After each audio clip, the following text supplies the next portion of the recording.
Fala galera, tudo bom com vocês? Petróleo, parte 2. Eu vou deixar no final desse vídeo a parte número 1. Na parte número 1 a gente acabou falando um pouquinho sobre o que significa a palavra petróleo, sobre a origem do petróleo, a divergência ou as duas hipóteses que levam à identificação da formação do petróleo, a chamada teoria biogênica e a teoria abiogênica, ou seja, a teoria em que o petróleo se originou do soterramento de antigos animais de vida marinha, especialmente, que sob a ação de bactérias e tempo e pressão e temperatura originou o petróleo, ou a teoria abiogênica, que o petróleo seria então uma derivação do metano que existe no interior da Terra e sob a ação da pressão e da temperatura, ele foi ao longo do tempo se transformando em cadeias maiores e mais complexas e que depois, partindo do interior da Terra para a superfície, contaminou com micro-organismos. Então são duas teorias que levam em consideração a formação do petróleo. E eu falei para vocês estudarem um pouquinho sobre a questão geopolítica do petróleo, que envolvem quais países produzem, os conflitos que envolvem há muitos anos essa exploração do petróleo. A parte de hoje, a parte 2, é uma parte mais química, em que a gente fala um pouquinho só, uma noção de geologia, mas fala mais dos aspectos químicos relacionados ao petróleo. Vamos em frente então? A barreira de petróleo. Vamos falar então um pouquinho de que maneira, como é que a gente encontra o petróleo, como é que ele é encontrado, qual é a disposição geológica para eu encontrar esse petróleo, como é que ele está armazenado no interior da Terra ou no fundo dos oceanos. Então vamos lá, olha lá como é que funciona basicamente então essa formação geológica na qual eu consigo encontrar o petróleo. Aqui eu tenho então uma torrezinha de extração, está aqui em cima, né? Vocês percebem que ela está direto no solo, então uma extração em terra. Se eu tivesse no mar, eu teria um fator de dificuldade, que seria o quê? Eu teria então aqui o oceano ou o mar, que eu teria que ainda atravessar a sua profundidade para chegar na crosta e daí eu começar então a fazer a escavação. Mas percebe que aqui embaixo eu tenho um anticlino. Está aqui, ó, tá marcado aqui o anticlino. O anticlino é essa formação geológica na qual eu tenho uma dobra convexa no fundo, dentro da formação geológica. Então essa dobra convexa eu vou chamar de dobra anticlinal ou anticlino. Aqui eu estou encontrando então a rocha geradora, tá? É a partir dela que vai haver a formação do petróleo. O nome já diz tudo, é uma rocha que vai gerar. Qual é a característica dessa rocha? Ela é uma rocha rica em matéria orgânica. É uma rocha que teve aquele depósito antigo de matéria orgânica. Então, nessa rocha vai haver a formação do petróleo. Ele vai ter que sair dela, ele tem que migrar. Então, eu preciso encontrar, acima dessa rocha geradora, uma rocha reservatório, que é uma rocha mais porosa, tá? Mais permeável, para que esse petróleo seja formado na rocha geradora, ele ultrapasse essa rocha reservatório, mas ele não posso fazer com que ele escape direto de maneira contínua, ele precisa ser acumulado. Então eu vou ter uma rocha capeadora, que é uma rocha tampo, que vai ser uma rocha então mais impermeável. Então eu tenho uma rocha geradora. Geralmente a formação de petróleo ocorre em bacias sedimentares, né? Então eu vou ter uma rocha geradora que vai produzir o petróleo, ele vai extravasar por dentro de uma rocha reservatório e vai ser impedido de se perder por completo por uma rocha capeadora, um tampo. Essa é uma rocha impermeável, está lá em cima, pessoal, ou seja, ela não é porosa, e pode ser uma rocha comum ou um domo, uma cobertura de sal. E aí eu vou ter a chamada armadilha geológica, tá vendo ali? Então eu vou ter o petróleo sendo formado, ultrapassando uma rocha porosa, mas não conseguindo extravasar porque eu tenho um domo, uma rocha impermeável ou de baixa permeabilidade que vai reter. E eu vou ter alguma abertura ou algum espaço no solo com o qual esse petróleo vai ficando acumulado ali dentro. Tá? Então essa é uma formação geológica básica das reservas de petróleo. Tranquilo? Forma, ultrapassa uma rocha reservatório, é impedido de extravasar por completo por uma rocha impermeável, que é o rocha-tampo, e aí geologicamente é armada uma armadilha para prender esse petróleo, que depois é feita a sua escavação. A produção que a gente no Brasil domina e é alvo de bastante expectativa para o brasileiro é esse petróleo no pré-sal. Tá? É uma extração de petróleo em elevadas profundidades. Percebe que eu estou falando então aqui, olha lá, ó, abaixo de 5.500 metros de profundidade, chega a 8.000 metros de profundidade. Então é só pela formação geológica. Ó, eu tenho aqui então todo o oceano, eu tenho uma camada de pós-sal, eu tenho toda uma camada de sal e eu tenho uma camada de pré-sal. E lá embaixo está o meu reservatório de petróleo, tá? Então, porque essa camada que eu encontro petróleo está abaixo da camada de sal, que é separada por uma camada de pré-sal.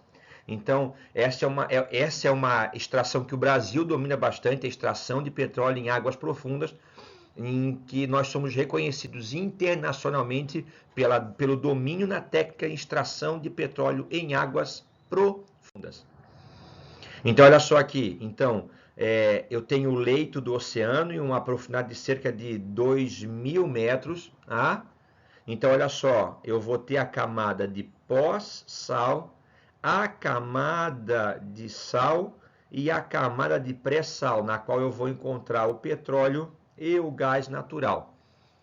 Essa camada ultra profunda que fica entre 7 a 8 quilômetros abaixo do leito do mar, depois de uma camada de sal. E essa camada se estende por uma faixa de 800 quilômetros, que vai desde Santa Catarina até o sul do Espírito Santo. Então essa é a camada de pré-sal que a gente tem, que está passando ali então por 4 estados: Santa Catarina, Paraná, São Paulo, Rio de Janeiro e até o sul do Espírito Santo, 5 estados. Tá? Então é uma camada bastante extensa, bastante profunda, que garante ao Brasil uma certa autonomia, então, num futuro próximo, de autonomia na produção e no refino de petróleo. Que tipos de petróleo? Eu tenho só um tipo de petróleo? Petróleo é só um?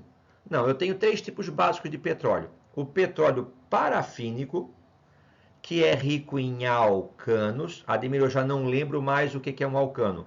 O alcano é letra O, um hidrocarboneto. A L aqui lembra que é alifático, de cadeia aberta e saturada. Então esse é o petróleo que o Brasil é o característico do Brasil, petróleo parafínico, ou seja, um petróleo rico em alcanos. Existem os chamados petróleos cicloparafínicos, ciclanos, ou também chamado de naftas, tá? O cicloparafínico, então, por exemplo, eu vou ter aqui o ciclobutano, é uma cicloparafina. Eu vou ter aqui, então, o ciclopentano. Eu tenho aqui o ciclohexano. Esses todos são ciclanos. E um petróleo aromático rico, um petróleo benzênico rico em compostos aromáticos. Então, a composição do petróleo ela muda, basicamente subdividida em 3 grandes grupos: os parafínicos, que são os alcânicos, os cicloparafínicos, que são os ciclânicos, e os aromáticos, que são os benzênicos. Tranquilo? E aí a destilação do petróleo, a gente já deu isso quando falou em separação de misturas, é uma destilação que ela é fracionada, ou seja, eu preciso de uma torre, uma coluna de fracionamento, já que as substâncias que eu vou separá-las têm pontos de ebulição muito próximos uns dos outros, tá? E se vocês perceberem, ó, aqui eu tenho quantidade de carbonos, de 1 a 4 carbonos, de 5 a 10, de 10 a 16, de 14 a 20, de 20 a 70, acima de 70 carbonos. Olha para essa coluna do meio e correlaciona com a coluna da esquerda. Qual é a conclusão que vocês chegam? Ademir, de 1 a 4 carbonos, o ponto de ebulição gira mais ou menos em 20 graus Celsius. De 20 a 50 carbonos, ele gira em torno de 340 graus Celsius. Acima de 70 carbonos, gira em torno de 600 graus Celsius. Ou seja, Conforme maior é a cadeia carbônica, maior é o ponto de ebulição. E esse é o critério que eu uso para fazer a destilação. Não o tamanho da cadeia, mas a diferença de ponto de ebulição entre as substâncias. Tranquilo? E aqui eu tenho as frações do petróleo. Olha lá, o gás natural, e o gás GLP, a gasolina, a querosene, o óleo diesel, o óleo lubrificante, o óleo e o asfalto. Tá vendo? Então eu pego o petróleo, vou aquecendo o petróleo e eu vou ter então a separação das suas frações por diferentes pontos de ebulição. Como elas têm ponto de ebulição muito próximo, eu não posso fazer destilação simples. Senão teria muitas substâncias misturadas. Então eu faço que tipo de destilação? A fracionada. Eu boto uma coluna de fracionamento que me dá uma barreira para que somente lá no topo dessa barreira aquelas substâncias menores e consequentemente com menores pontos de ebulição alcancem o topo e aí eu vou saindo por coluna cada uma das frações de destilação do petróleo. Para o vestibular, questão básica. Qual o nome do processo utilizado na separação dos diferentes constituintes que compõem o petróleo? Destilação fracionada. Separação por diferentes pontos de ebulição. Tranquilo? Lembrando que o petróleo bruto, o que a gente extrai direto da natureza, não tem uso. Para que possa ser utilizado, é preciso que ele seja refinado. Então, eu preciso destilar o petróleo, separar suas diferentes frações. Uns vão virar combustível, outros vão virar óleo lubrificante, outros vão virar óleo diesel, que é óleo combustível, outros vão virar piche, nafta, asfalto e assim por diante. E outros vão para a indústria petroquímica para virar plástico, fertilizante, embalagem e assim por diante. Das frações do petróleo, ou seja, daquilo que a gente extrai do petróleo, uma das mais importantes é a gasolina. Escrevi aqui no caso. Tá? A gasolina é o principal combustível usado no mundo, para automóveis especialmente a gasolina. Aqui no Brasil a gente tem a cultura do álcool também, mas essa cultura é própria do Brasil. Nos outros países o combustível é prioritário em utilização é a gasolina. E você já deve ter ouvido falar sobre a gasolina, sobre uma característica chamada octanagem. Já deve ter ouvido falar em octanagem. O que é que significa a octanagem? Aqui está representado um cilindro de um motor a combustão. O que é o cilindro? É onde o combustível explode e faz o motor entrar em movimento. Vamos lá em cima, ó, eu vou pegar esse aqui, é o primeiro. Vamos para a primeira situação. Primeiro tempo, o pistão desce e ocorre a injeção da mistura de ar e vapor de gasolina. Tá aqui, pessoal, ó, o pistão abriu aqui em cima, tá vendo? Ó, tá aqui. Essa é a válvula de admissão. Vocês percebem aqui do lado que eu tenho uma outra válvula que está fechada. Essa é a válvula de emissão. Então, uma válvula injeta o oxigênio junto com o combustível. Depois que o combustível explode, essa válvula está fechada e a outra válvula é aberta para que esses gases da combustão sejam eliminados. Tranquilo? Então, esse é um cilindro. Então, se o carro de vocês tem 4 cilindros e tem 2 válvulas por cilindro, ele é um carro com 8 válvulas. Se ele tiver 2 válvulas de admissão e 2 de emissão, ele é um carro com 4 válvulas por cilindro. Então, se ele tem 4 cilindros, é um carro de 16 válvulas. Se tiver, aí, aqui tem um só no diagrama, né? Teu carro pode ter 8 desse aí, é um V8. Tem 8 válvulas alinhadas, arranjadas em forma de V. Tá? Então, olha só, o que aconteceu aqui? Aqui entrou aqui dentro uma mistura de gasolina com oxigênio. No segundo tempo, o pistão sobe e ele comprime essa mistura. Aqui que está o conceito de octanagem. Tá? Olha para mim o terceiro tempo que aconteceu aqui.